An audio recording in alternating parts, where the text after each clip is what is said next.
Okuva ku Sande ababaka ba NRM abakalondebwa amakanda bagasimbye kyankwanzi mu bbanguliro ly'ebyobufuzi gye bagenda mu maaso n'okubaganya ebirowoozo ku nsonga z'ekibiina wamu n'eggwanga. Olwaleero NTV eyogeddeko n'omwogezi wa kabondo ka NRM Hamson Obua atubuulidde nti ababaka omukulembeze w'eggwanga era ssentebe w'ekibiina Yoweri Museveni yabakalaatidde okusoosowaza ensonga z'omukago ogwa East Africa. Understanding geopolitics, regional integration and national interest of Uganda. Obua era atubulidde nti Museveni yabuulidde ababaka ebizibu ekibiina kye bisanze mu kulonda okuwedde n'engeri gye bisobola okwewalibwa. As a party elected recently should embark on in order to ensure that within the 5 years we galvanize support from those who did not vote for us.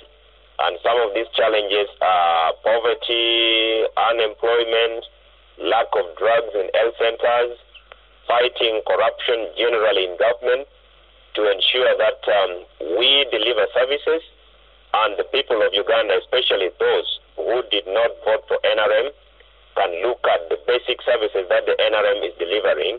Tukitegeddeko nga bwe waliwo ababaka abalina ebiteeso omuli n'ekyokwongezaayo ekisanja okuva ku myaka 5 okutuuka ku myaka 7 ate nga baagala n'ekkomo ku myaka 75 omuntu kw'alina okukoma okwesimbawo ku bwa pulezidenti liggibwewo.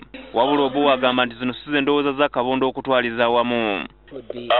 I want to state emphatically clear that as a retreat we have not addressed our minds to some of those issues being raised on the question of raising the age limit and extending the term of parliament from 5 to 7 years.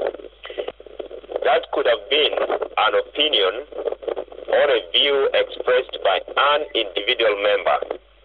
And as a retreat, that is not binding even on the topics and the resolutions or recommendations that this retreat will come up with. Mu ngeri emu ababaka bakubaganyiza ebirowoozo ku byenfuna by'eggwanga. As I speak, we are already handling the state of Uganda's economy, and this is being handled by the permanent secretary of the Ministry of Finance, Planning and Economic Development. Ababaka bakuva e Kyankwanzi ku Sande ng'ennaku z'omwezi 20.